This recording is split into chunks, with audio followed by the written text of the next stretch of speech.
Hello my dear students, आपका पुनः आज के इस नए वीडियो में स्वागत है। और आज के इस वीडियो में हम एक महत्वपूर्ण क्वेश्चन देखने वाले हैं जो कि हर वर्ष पूछा जाता है, जो कि है स्थिर अनुपात के नियम को उदाहरण सहित समझाइए। यह प्रश्न आपको परीक्षा में 4 अंक या फिर 2 अंक में देने को मिल जाता है। यदि यह प्रश्न आपको परीक्षा में 2 अंक में देने को मिले तो आपको केवल इसका नियम लिखना है। नियम आपको केवल यहाँ से लेकर यहाँ तक लिखना है। किंतु यदि आपको ये क्वेश्चन 4 अंक में देखने को मिले तो आपको इसका उत्तर थोड़ा बड़ा लिखना है। आपको पूरा उत्तर लिखना है, यहाँ से लेकर यहाँ तक पूरा आपको उत्तर लिखना है। इसका उदाहरण भी आपको लिखना है। तो आज के इस वीडियो में हम यही स्थिर अनुपात के नियम को समझने वाले हैं उदाहरण सहित। तो वीडियो को शुरू से लेकर अंत तक जरूर देखिएगा।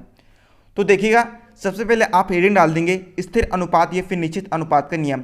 आपको नाम से स्पष्ट हो रहा होगा कि जो अनुपात होता है वह स्थिर होता है या फिर निश्चित होता है, अर्थात जो अनुपात होता है एक समान रहता है। तो देखिए, इस नियम का प्रतिपादन जोसेफ लुई प्रोस्ट ने 1799 में किया था। तो देखिए, जोसेफ लुई प्रोस्ट ने 1799 वर्ष में देखा कि प्रत्येक यौगिक का संगठन निश्चित रहता है, चाहे उसे किसी भी स्रोत से प्राप्त किया गया हो। इस तथ्य को ध्यान में रखते हुए स्थिर अनुपात का नियम प्रतिपादित किया गया। आपको एक ही बार पढ़ने से समझ में आ जाएगा, है ना, समझ में आ रहा होगा। तो देखिए, इस नियम के अनुसार, अब यह देखिए यहाँ से नियम चालू होता है।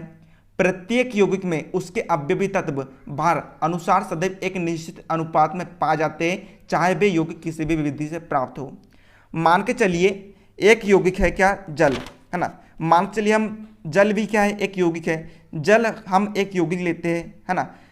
जल में जो भी अवयवी तत्व होंगे वे भार अनुसार सदैव एक ही निश्चित अनुपात में पाए जाएंगे, चाहे हम उसे कुएं से प्राप्त करें, चाहे हम नदी से प्राप्त करें, चाहे समुद्र से प्राप्त करें। उसमें जो भी अवयवी तत्व होंगे, जो भी उसमें जो परमाणु होंगे, जैसे कि जल में कौन कौन से परमाणु होते हैं, हाइड्रोजन होता है और ऑक्सीजन होता है। जल का आणविक सूत्र क्या होता है, H2O होता है।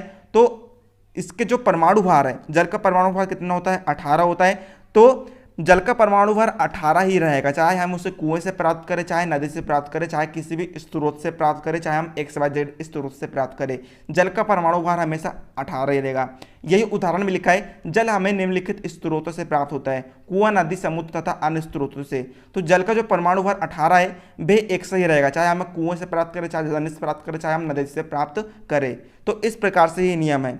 यहाँ पर ऊपर भी ये लिखा गया है, प्रत्येक यौगिक का संगठन निश्चित रहता है, चाहे उसे किसी भी स्रोत से प्राप्त किया गया हो, है ना। जो उसमें जो संगठक कण है, जो भी संगठक कण है वे हमेशा निश्चित रहते हैं।